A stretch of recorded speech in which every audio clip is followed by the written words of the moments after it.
Hello and welcome to TRIGGERnometry. I'm Francis Foster. I'm Konstantin Kishin. And this is a show for you if you want honest conversations with fascinating people. We are delighted to say that our fantastic guest today is a former Chancellor of the Exchequer under the Margaret Thatcher government. Lord Nigel Lawson, welcome to TRIGGERnometry. Thank you. It's a great pleasure to have you on the show. As I mentioned, you were responsible for running this country's economy for over 6 years, I believe, in the 80s. And you're now well into your 9th decade on this planet. Have you seen anything like the sort of economic disaster that this country is facing at the moment in your time? No, I haven't. It is appalling. And I am afraid that the way we're heading is to a disaster. Mm. And when you talk about the direction we're heading, just for ordinary people who watch the show, who may not be economists or experts in this, who don't have your level of expertise, can you just elaborate on what you see coming down the line for this country? Well, the most serious thing I see coming down the line is nothing to do with this pandemic, nothing to do with the coronavirus. I think that although this lockdown has almost certainly done more harm than good, there's clearly a very good likelihood that at least one of the vaccines they come up with, and I hope the others as well, but at least one of them will work and that we will escape from this pandemic and its consequences. The problem is the completely gratuitous disaster which I'm afraid to say Boris Johnson, who I like, but this has set out the so-called Green Industrial Revolution, this 10-point plan. This is the biggest disaster, economic disaster, if they go through this, and he seems determined to do so, that has happened in my lifetime, which is quite a long lifetime, as you pointed out. I was trying to emphasize your level of experience rather than to say anything about how old you are. That was the goal. But you mentioned this green strategy. A lot of people will think that, the climate change is an issue that we need to tackle. Some people say this is an opportunity to do that. What is your concern with that economic strategy? Well, the strategy, incidentally, I think that climate change is not a threat. It's happening very gently at a fraction of a degree per decade, which is something we can perfectly well live with. But the problem is that this so-called strategy, this Green Industrial Revolution, is to move away from cheap, affordable and reliable energy to extremely costly and unreliable energy, and to do so at an inordinate cost. All the experts, for example, Professor Michael Kelly and everybody else who knows about this sort of thing, and I know a little bit about energy because before I became Chancellor, I was Secretary of State for Energy. So it's not a new field. But the cost of moving from cheap and reliable energy to very expensive and unreliable energy is massive, and it's crazy. And I really worry. I've never worried so much about the future path of the British economy, and therefore of this country, more than I do now. Nigel, Lord Lawson, you're talking about this energy. Specifically, what do we mean? Is it wind? Is it solar panels? What type of energy resources are we talking about here? Well, the biggest thing that Johnson wants to move to is wind, which is hugely expensive and very unreliable. The wind people will tell you that the costs, although they're high now, are coming down. That is totally untrue. They are, if anything, going up. So it is So the burden for the British people of their energy costs, the costs for travel, the cost for heating their home, every other cost involved in energy, is going to increase really substantially, hugely, unless he has the sense to abandon this crazy plan. And Lord Lawson, look, again, I'm an absolute layman. I don't know the Correct. yeah. And I don't know the first thing about energy and all the rest of it. But my question is, why, at a time of a global crisis, the pandemic, when our economy looks ever more unstable, are we embarking on renewable energies? That's a very good question. A very good question. I think that it's partly because this greenery has become something of a new religion at a time when Christianity and other religions are less and less in people's minds and hearts and thinking. But also, I think it is designed to take our minds off the pandemic. But it's crazy. Lord Lawson, you were Chancellor of the Exchequer, as I mentioned. If a Conservative Prime Minister, I'm sure the one you served under wouldn't have done this, but if a Conservative Prime Minister had walked into your office and said, Chancellor, what we need to do at this time when we're facing the worst economic situation for 300 years is to embark on this, what would your words have been to that Prime Minister? I would be flabbergasted. Certainly Margaret Thatcher wouldn't have dreamt of anything so stupid. I'm afraid that I would do my best to dissuade the Prime Minister who said that, and if not, I would leave the government. It's an interesting thing also that it's a Conservative government that's doing this. I mean, of all the different parties that we have, you would have thought they might have been the least likely to have done this, would you not? I would have thought that. It is crazy. I think you have to see it to a certain extent in the psychology of Boris Johnson, who loves big projects, irrespective of the cost. And Lord Lawson, I'm looking at this Conservative government, and this government to me doesn't seem particularly conservative, and it doesn't seem very right of centre on economics. Do you think this is a Conservative government?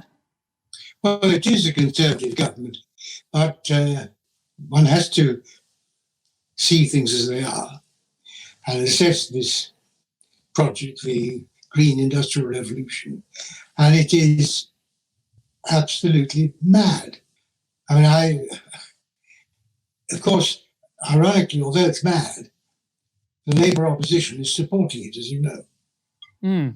So, because it seems to me that in this country, we don't really have any credible opposition. If you look at, for instance, the issue of lockdown, the Labour government wants us locking down even harder, even faster.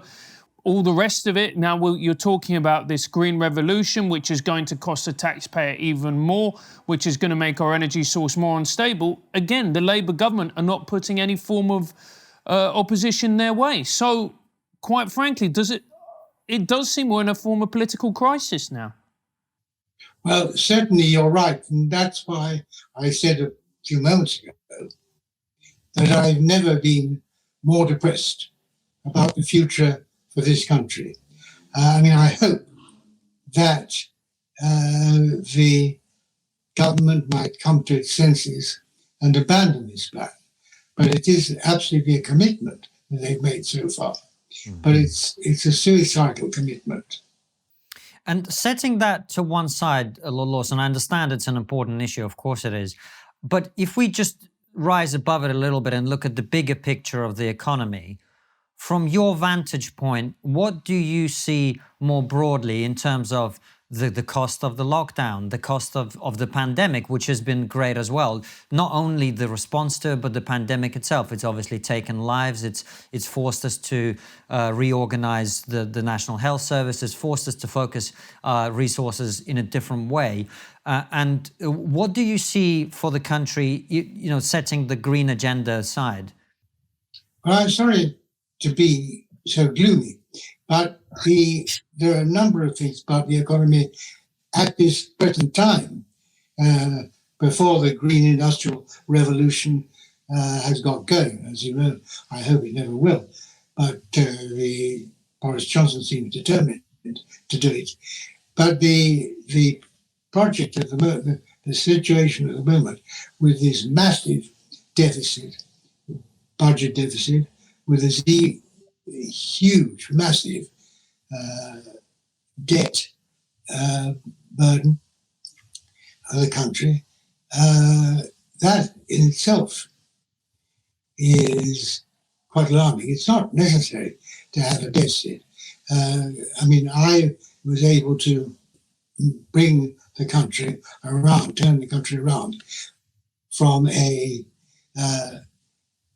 deficit not as big as this one now, but pretty big, to a balanced budget and indeed a very small surplus. And it's perfectly possible to do it. But at the moment, everything's going in the wrong direction. And how would you do it now? How would you begin to tackle the deficit and the massive mounting debt that we've incurred? And let's be clear, it's not just something that's happened in the last 8 months. We've been building up this debt and expanding our deficit, which contributes to it for decades now. Well, you have to do it obviously on both sides of the balance sheet. You have to cut back on government spending, which to a certain extent, in his latest statement, Rishi Sunak, the present Chancellor, has started to do. And you also have to do a bit on, however unpalatable, on the side of raising taxation. And how severe do you, because we had austerity in 2008 and it lasted however long it was, I think almost 10 years. Do you see us going into a second austerity now? We might call it that. But yes, that's what needs to be done. Yeah. But how severe do you think these austerity measures are going to be? Are they going to be deeper and harder than they were in 2008? Well, we said they certainly need to be as hard, even now because of the consequences of the pandemic. They'll certainly have to be like that. And after all, we survived that. It wasn't a disaster. We survived that period of austerity. The world didn't come to an end. But certainly a lot of people would argue that it was painful for many, many people. Some people would say it led to a rise in crime due to a reduction in the number of police officers. We can go down the list. You know, obviously all of that can be debated. But I don't know that, and this is less of a question, more of a statement, really. I don't know that many people recognized at a time when furlough was introduced, when self-employment grants were introduced, when the lockdowns were introduced, the impact it would have on their lives. And I wonder, frankly, if that had been explained to them, whether we'd seen the same level of enthusiasm for the lockdowns that we've had. Well, no, the enthusiasm for the lockdown, I think, is misguided. I think the evidence is accumulating that the harm done by the lockdown is greater than any good. You have to make tough choices, and you never find in government that everything you do can be all good and no harm. It's always a mixture, but you hope that what you do, the good outweighs the harm. I don't think the lockdown has. But I said this is not the main concern, because I think it is likely that once the vaccination, I hope it happens straight away, at least once the vaccination is cleared as being safe and totally effective, that the lockdown will come to an end. The problem for the economy doesn't go just like that, but it greatly diminishes. See, one of the problems is that the scientific advisors who advise the government on the response to the pandemic have openly said that they don't take the economic consequences into account. They say, they've said it to a House of Commons committee, that's a matter for the Treasury. But Boris Johnson has wanted cover for everything. So he thinks that if he can say, well, this is what my scientific advisors recommend, then that gives him a political cover that he would like. There are distinguished scientists like Professor Gupta of Oxford, who has also said, she's a scientist, a distinguished scientist, that the lockdown is doing more harm than good. Francis, do you like exploring your Englishness? Every single Friday night, mate. Really? What do you do? Well, you read a book, do you? I do, actually. It's called Exploring Englishness, and it's a book written by a trigonometry fan called Vivian Endicott. And you know it's good because this is the first book I've ever seen him reading. Joking aside, as you know, I am now a British citizen, but I'll still always think of myself as Russian for tax purposes. Having said that, if my children grow up in this country having been born here and think of themselves as still Russian, I'd be disappointed. I'd feel like it was a failure on my part to educate them to be part of this country. That is the wonderful thing about this book, is it allows you to explore details of English culture, to do activities, to go on quests almost. So the nerd in me really enjoyed that part. The thing that I loved about Exploring Englishness was a way that it avoided angry identity politics and instead focused on what makes this country great. The beautiful landscapes, the wonderful art, the exquisite cuisine. He means Greg's. Exploring Englishness was a finalist at the Dorchester Literary Festival this year, and it makes for a great Christmas gift. The book is £20 and available directly from the publisher, Ginger Pop Publishing. Go to www.gingerpoppublishing.co.uk and order your copy in time for Christmas. Just be aware they only ship to UK addresses. Well, that's certainly the view that we've come to on this show, talking to different doctors and experts in the field. But from, you mentioned economics. Is it not the job of the government to recognize that an economic impact that leads to an economic downturn, that leads to people being unemployed, also has consequences on people's well-being, on the number of people who die, on the number of people who sadly commit suicide? All of those things surely must be taken into account when these political decisions are being made. Well, they should be. I mean, you're quite right that the economic cost of the policy, which is very considerable, includes, obviously, people losing their jobs, people losing their livelihoods, and a lot of mental harm. So it's not, it's not just some abstract or abstract thing. It has a mental health cost as well as the economic cost. They go together. And Lord Lawson, what do you think? No, it's absolutely fine. Lord Lawson, what do you think is going to be the economic picture for us when we finally emerge out of lockdown? Do you think it's going to be very similar to a 1930 style scenario with a Great Depression? Or dare I say it, could it possibly be even worse? Yeah, I don't know whether it'll be worse. If the government abandons this appalling, disastrous proposal for the Green Industrial Revolution, then it might not be worse than the 30s. It'll be very bad, but the 30s were very bad too. It'll only be worse than the 30s if he goes down this Green Industrial Revolution route. You mentioned Boris Johnson, and you said that you like him as a person, but you have concerns about some of his policies. There was a broader question we wanted to ask you, because the government you were part of, with Margaret Thatcher at its helm, is a government that will be hated by many people who watch the show, and it will be loved by many people who watch the show. But neither the people who hated that government nor the people who loved it could possibly deny that it was a government made up of the big beasts of politics. Margaret Thatcher, yourself, and dozens of others, and people, frankly, on opposite benches who were equally significant political figures in this country at the time. Do you feel that we have the same caliber of politician as we did in your time in government? Well, it's difficult for me to be objective, obviously, but I think it was a good era for the quality of politicians, the good ministers, but there you go. I mean, that always fluctuates, doesn't it?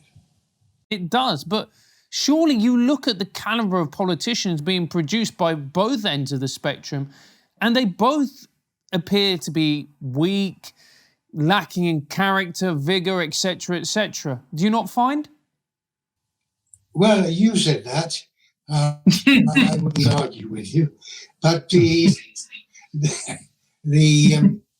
thing also is that Margaret Thatcher was a very fine leader, which helped a great deal. But not just that. And you were saying, I think, or maybe Constantine was, that people loved her, but they also hated her. Clearly, until right at the end anyway, the majority of the people supported her. I mean, she wouldn't have won 3 general elections on the trot if the people as a whole had not approved of her and her government. Mm.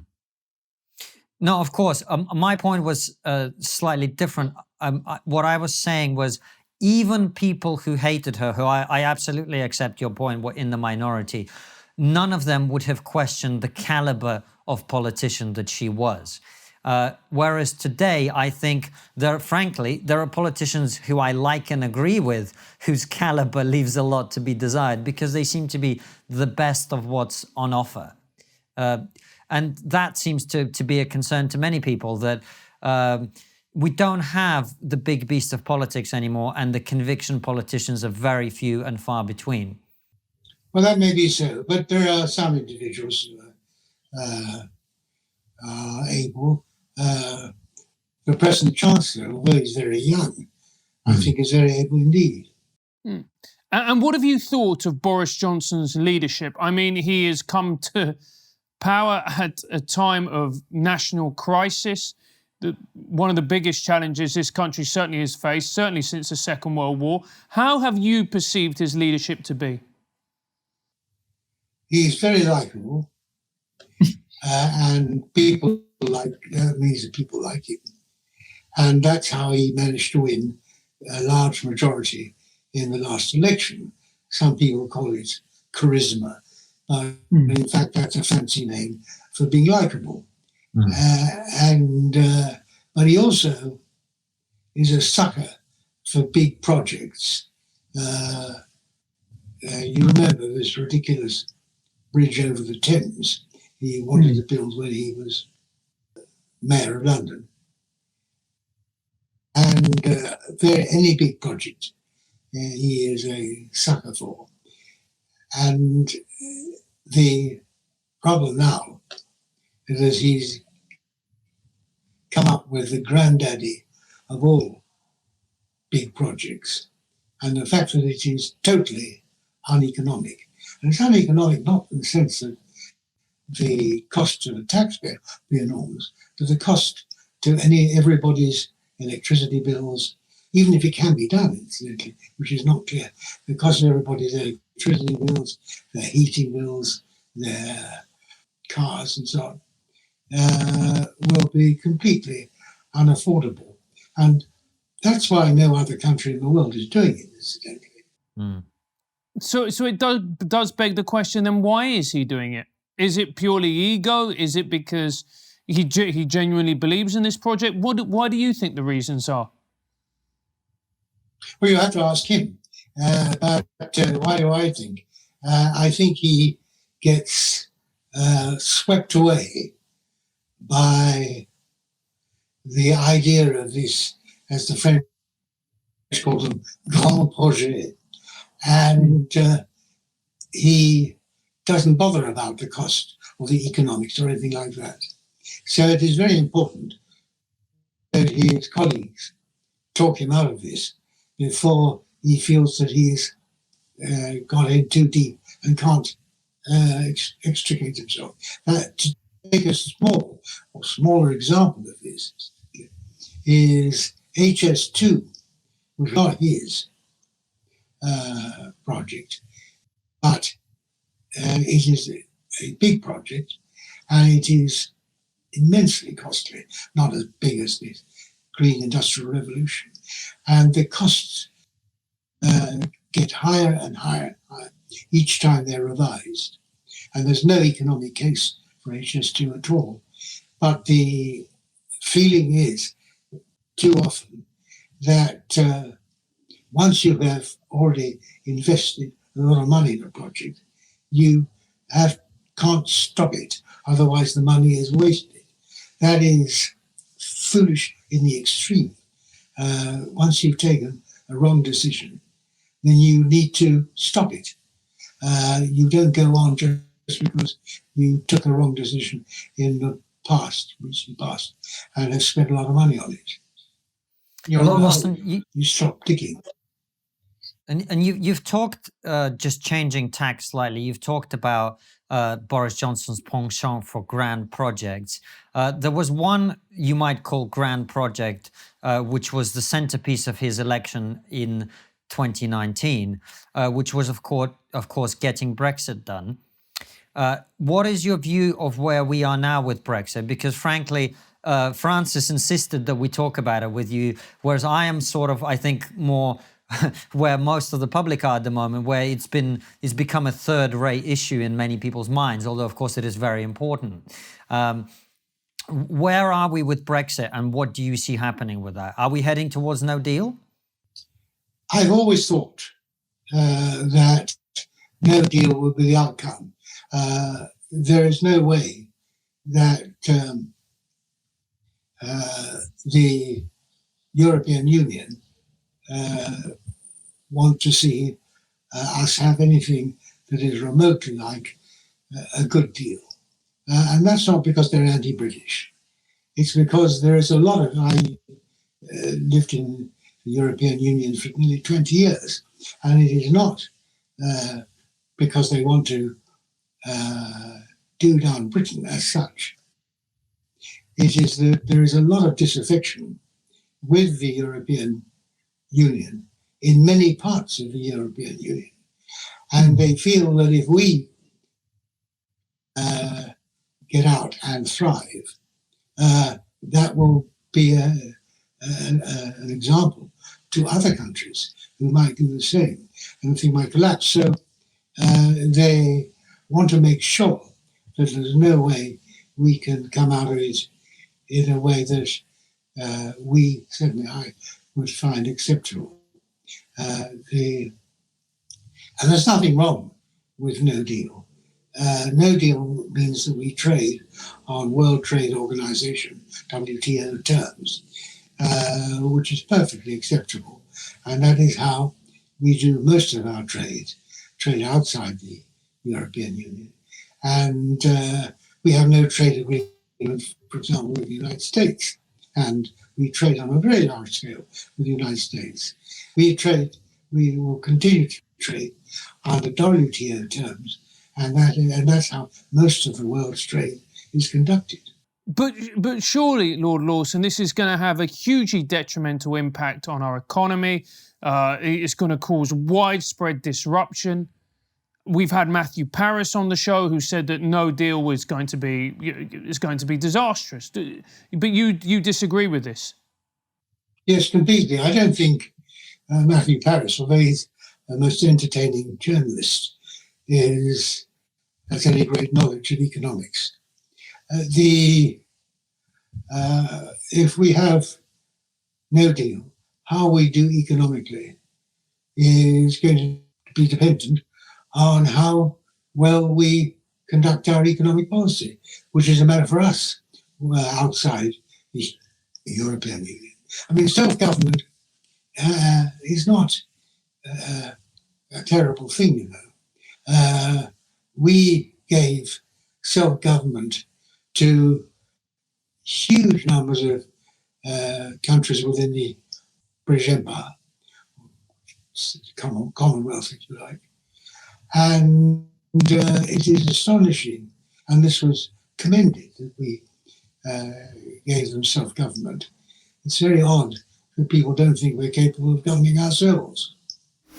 Are you tired of using bulky old wallets that give you a bulge where you don't want it to be? If you are, Ridge wallets are an incredible solution. This is mine, sleek. Look at the industrial look as well. It's great. You can have 12 cards in it and cash on the back with a clip or strap. They're incredible. We've got one for the whole team. Francis has one, I have one. We even got Anton one, but Anton's from Liverpool, so he flogged it on the black market. Absolutely, he did. And it also gives you a lifetime guarantee, which means that you will probably, if you won't, only have one wallet for the rest of your life. The amazing thing about Ridge wallets, they are so confident in their product, and rightly so, that they will give you 45 days to test drive their product. That means you get the wallet, you use it, and if you don't like it, you can return it within 45 days. And because Ridge are such great guys, they're going to give you 10% off and free worldwide shipping and returns. To take advantage of this fantastic offer, go to ridge.com/trigger. That's ridge.com/trigger, and use our code, which it will not surprise you is also trigger. Would you deny that there would be a lot of disruption, though? I mean, short-term disruption can be a reasonable price to pay for long-term outcomes that you want. Would you accept that a no deal would be bad in that sense, at least in the short term? Well, there'll be some disruption, certainly, but that's not serious. And of course, don't forget that we would no longer have to pay the massive annual subscription we have to pay to be members of the European Union. That seems to have become forgotten, but it is very substantial. You remember at the beginning of the Thatcher government, there was a great negotiation. In fact, it started under Labour. It was Jim Callaghan who, to begin with, said that we are paying a quite excessive subscription to the European Union. And he didn't get anywhere. Margaret Thatcher took up the baton, and she did get a rebate agreed. But it's only a partial rebate. We're still net contributors to the rest of the European Union on a large scale. So that has to be offset. Not having to continue with that needs to be offset against the short-term disruption. And the EU project, many people have said it's fundamentally doomed because of the inequality between North and South, and particularly the euro. What is your opinion on that? Yeah, well, that is actually a fundamental point. The European Union is actually a political project, almost entirely a political project, and it began. The idea began a long time ago with Jean Monnet. Then the idea is an economic means to secure a political union. Now, that's fair enough if you want to be part of a political union. But we entered it at the time under the misunderstanding that it was just an economic project. In fact, it was called in those days the common market. And it's progressively the political nature of the European Union, which is not disreputable, but I just don't share it, and the British have never shared it, makes it wrong for this country and unacceptable for this country, which the people of this country decided in the referendum. I remember a long time ago, I knew a leader of the Labour Party who died before he could become Prime Minister, Hugh Gaitskell.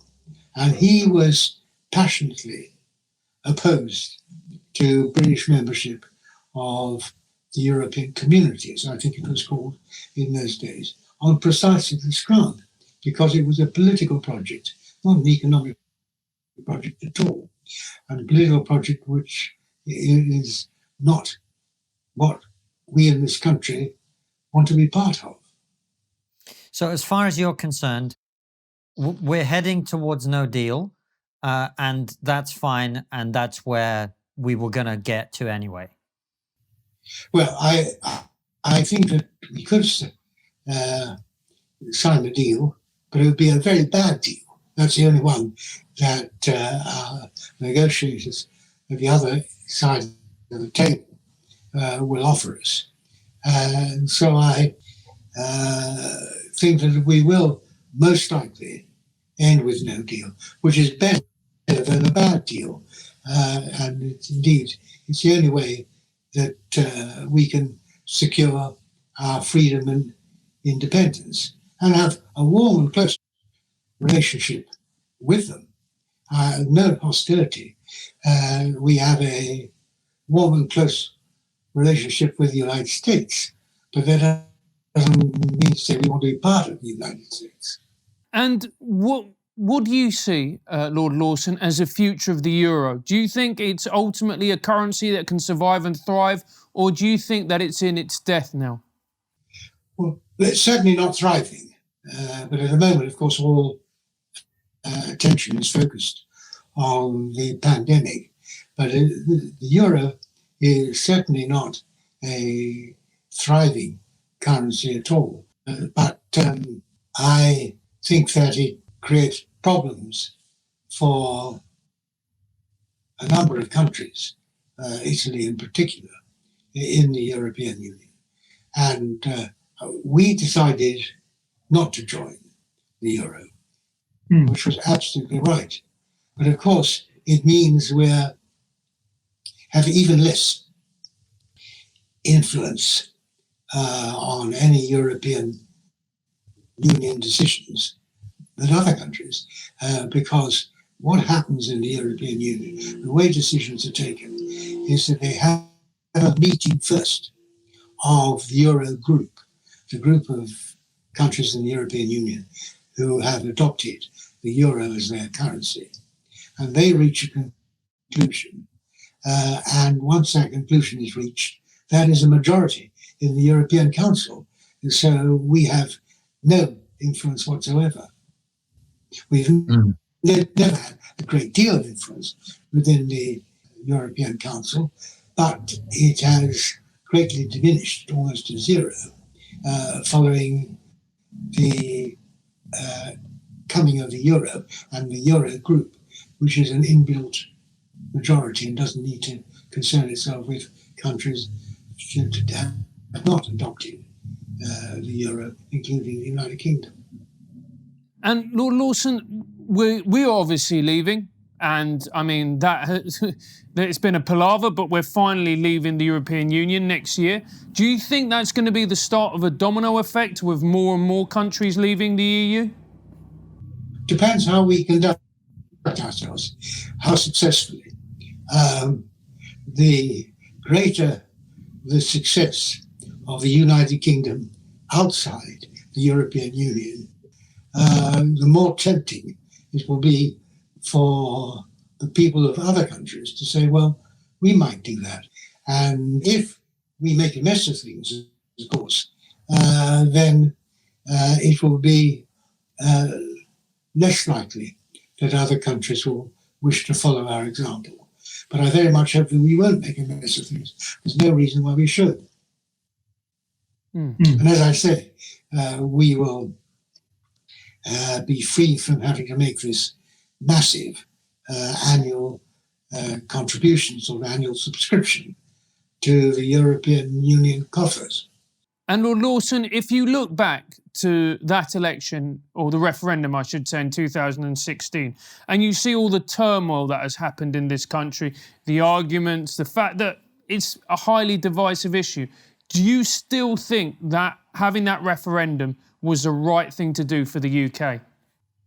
Absolutely. There's no way we could extract ourselves from the European Union without having a referendum of the British people. It's such a big constitutional matter that it needed a referendum. I'm not in favour of frequent referendums, but on this issue, that was the only way we could get out. It was ironic that, of course, we would never had the referendum. David Cameron would not have held a referendum if he hadn't been convinced that the Ins would win. But that was not the case, fortunately. Let me ask you a theoretical question, if I may. Taking all of these issues together, the pandemic at the moment, the seeing Brexit through, the economic challenges to do with lockdowns and with the pandemic as well, how do you think the government that you were part of, as I said, spearheaded by Margaret Thatcher, with you as Chancellor and others, how would you have dealt with the current situation that we find ourselves in as a country? Well, if you mean, first of all, dealing with a pandemic, I think that it is admittedly very difficult.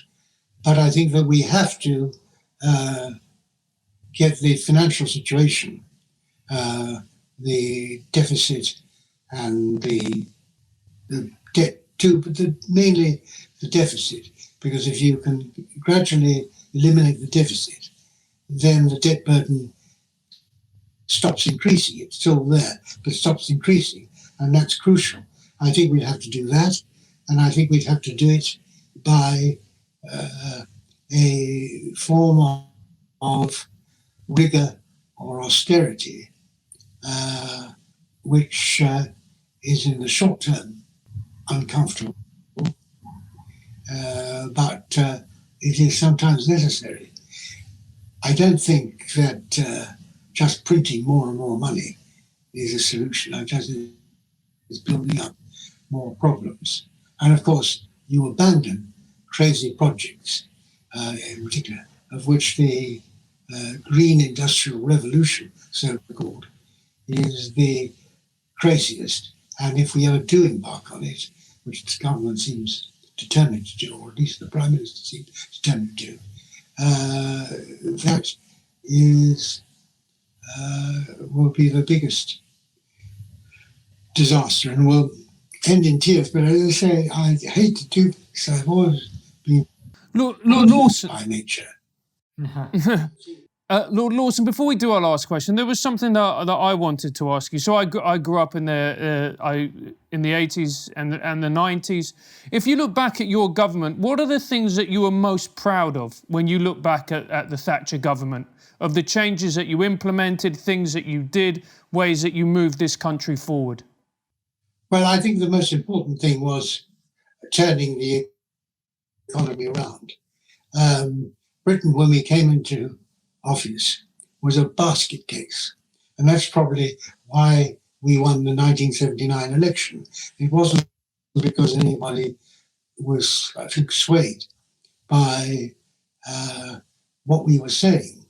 It was just because the economy was in such a mess, with strikes all the time, huge industrial unrest, and an economy which is regarded with pity by countries around the world.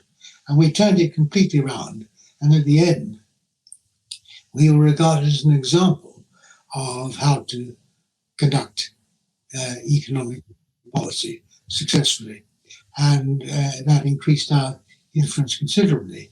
And there were a whole lot of things which were classical economic policy may be, but there are also other things which we were complete innovators, and subsequently other countries have copied us. For example, privatization.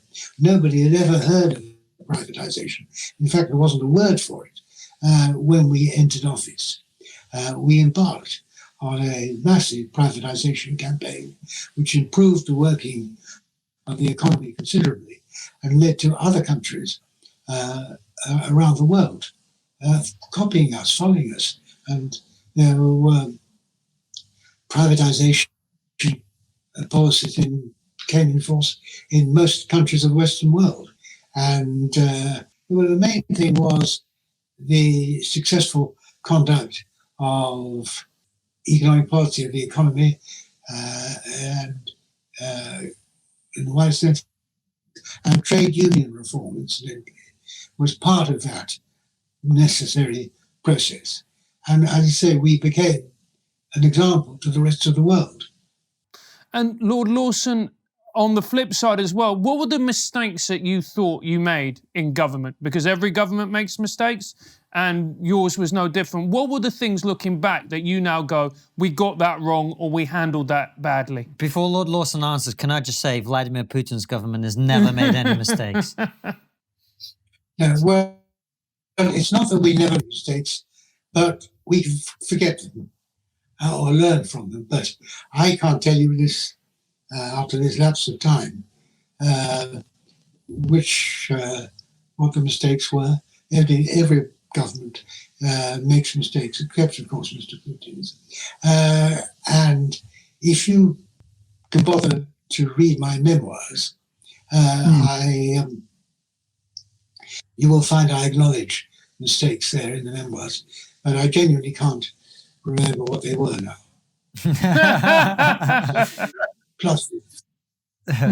Pluses greatly outweigh the minuses.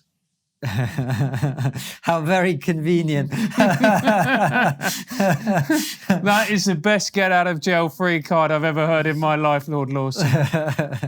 Well, Lord Lawson, it's been an absolute pleasure to have you on the show. We know you watch the program from time to time, and that is a big honor for us to have you as a guest here. Before we let you go, we should of course say everyone should read your memoirs, but tell us, what is, in your opinion, other than the Green Industrial Revolution, because I feel like you've stuck the boot in on that one pretty hard today, other than that one issue, what is the one thing that no one is talking about that we really should be? Well, sorry to be a bore, but I think that dwarfs, that eclipses everything else at the present time. And as I say, I am very concerned. Although I haven't got much longer to live. I'm concerned about this country. And of course, I have children and grandchildren. So I do care about the future. But I'm sure that if there were anything else, you would have raised it. Your confidence is extremely misplaced, Lord Lawson, but we thank you for it nonetheless. It's been an absolute pleasure speaking with you. We hope you at home have enjoyed it as well, and we will see you very soon with another brilliant episode. Take care. See you soon, guys. Thank you and bye-bye. Thanks for watching, guys. As always, subscribe to the YouTube channel, click the bell button next to the subscribe button so you get notified when a video comes out, and follow us on all the social media @TriggerPod. And also leave us a nice review on iTunes and spread the word.